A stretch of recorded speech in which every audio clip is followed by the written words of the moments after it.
ગણપતિની પૂજાની અંદર સૌથી વધારે મહત્વ એ દુર્વાને એટલે કે દરોઈને આપવામાં આવ્યું છે. દુર્વા વગર એ ગણપતિ દાદાની પૂજા એ પૂર્ણ પૂજા કહેવાતી જ નથી. દુર્વા એ ભગવાનની ગણેશનું સૌથી મોટું અંગ છે, પૂજાનું સૌથી મોટું અંગ છે. કારણ કે દુર્વા એ પવિત્ર છે, ભગવાન ગણેશને પ્રિય છે. કારણ કે દુર્વા એ શીતલતા પ્રદાન કરે છે, પવિત્રતા પ્રદાન કરે છે અને હાનિકારક ઉર્જાનો વિનાશ કરે છે. દુર્વા ગણપતિ દાદાને પ્રિય છે ની કથા ખૂબ જ સરસ છે.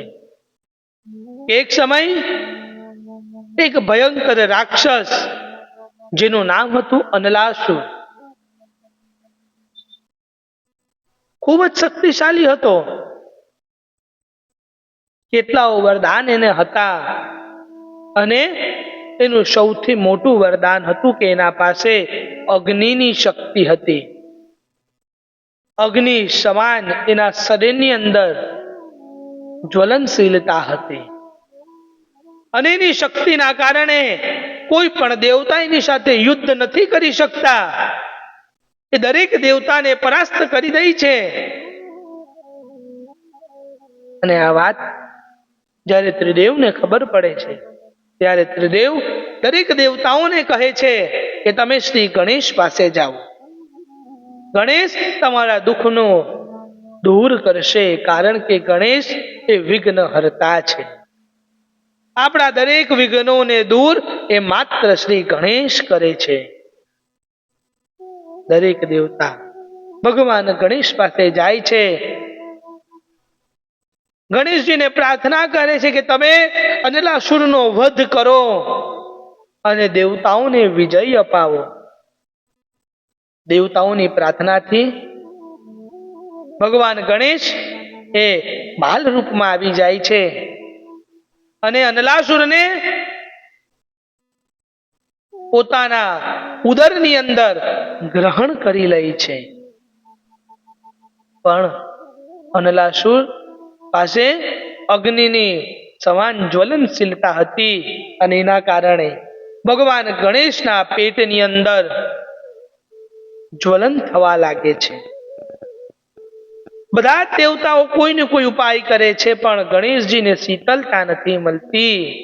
અને તે સમયે એક ઋષિ આવે છે, ગણેશજીને 21 દુર્વાની ગાંઠ બનાવીને આપે છે અને ગણેશજી જ્યારે દુર્વા ગ્રહણ કરે છે ત્યારે ભગવાનના ઉદરની અંદર શીતલતા થાય છે. ત્યારથી ભગવાન ગણેશ કહે છે કે જે કોઈ મારો ભક્ત મને દુર્વા અર્પણ કરશે તેના જીવનમાં શીતલતા હું લાવીશ અને એના દરેક કાર્યને સફળ હું કરીશ.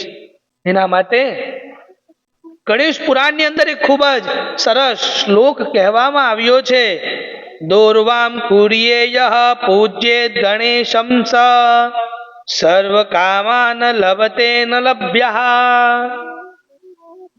શ્લોક કહે છે કે આપણે જ્યારે ભગવાન ગણેશની પૂજામાં ગણપતિ દાદાને દરોઈ અર્પણ કરીએ છીએ ત્યારે વ્યક્તિને દરેક વસ્તુની પ્રાપ્તિ થઈ જાય છે, જે વસ્તુ સાધકો માટે પણ દુર્લભ છે.